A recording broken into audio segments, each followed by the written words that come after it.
So I want to talk about maybe a team or a coach who may not be able to make a ton of noise in these standings.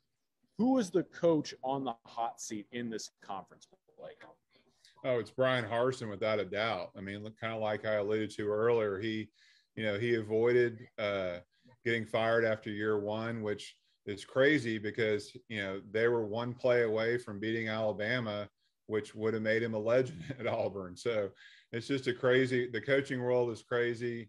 For some reason, it didn't work out as well as he wanted to in year one with alumni or boosters or whatever it was. It just didn't work. So everyone else in the SEC looks pretty stable to me. I mean, they're either new coaches or established coaches.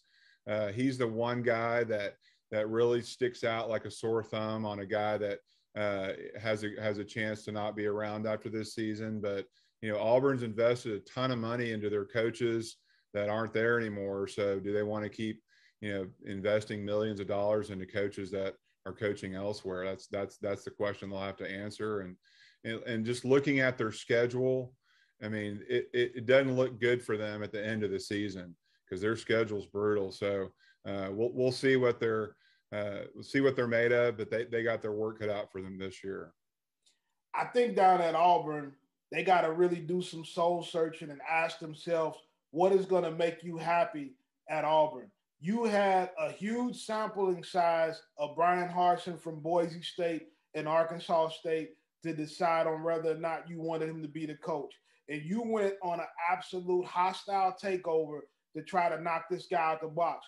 These are the same people who ran Gus Malzahn out of town. I don't even understand why Bryan Harsin wants to be the coach at Auburn anymore, except for the money. The way that he was treated this offseason was ridiculous, and it was deplorable. The University of Auburn, they need to figure out what it is they want out of their football program.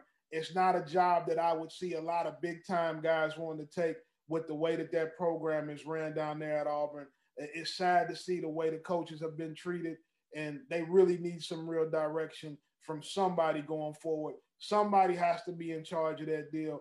Oftentimes, money guys and boosters that pay for things, they really don't know anything about football. And so for you to get rid of Gus Malzahn, go get Bryan Harsin, and then try to run him out after year one and put him in this predicament with recruiting, put him in this predicament with being able to procure coaches who think it's a shaky situation.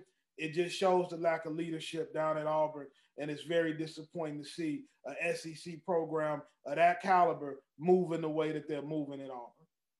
Well, I think the expectation at Auburn is a national championship. I mean, it wasn't that long when they were playing for it.